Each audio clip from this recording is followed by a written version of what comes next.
For more great content, go to Videomaker.com. 4 times the video.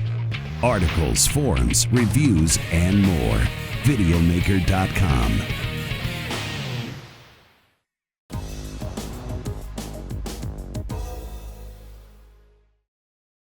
One of the most common questions new videographers ask is, how do I get shallow depth of field? The answer is simple, but the application of that answer in the real world is a bit more complex. There are 3 ways to control your depth of field: adjusting your aperture, changing your distance from the subject, or changing the focal length of your lens.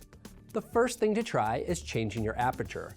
Shooting at a lower f-stop will decrease your depth of field, while shooting at a higher one will increase it.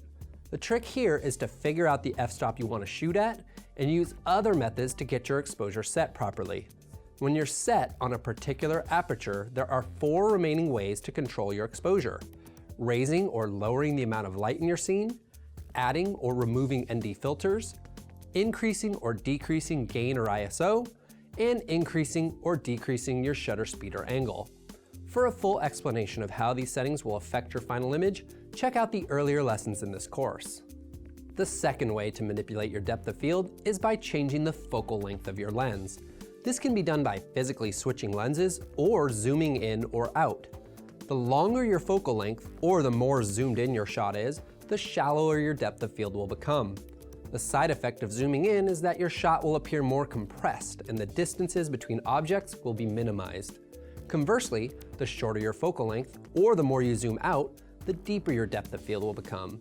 The side effect of zooming out is that the objects in your scene will appear further apart.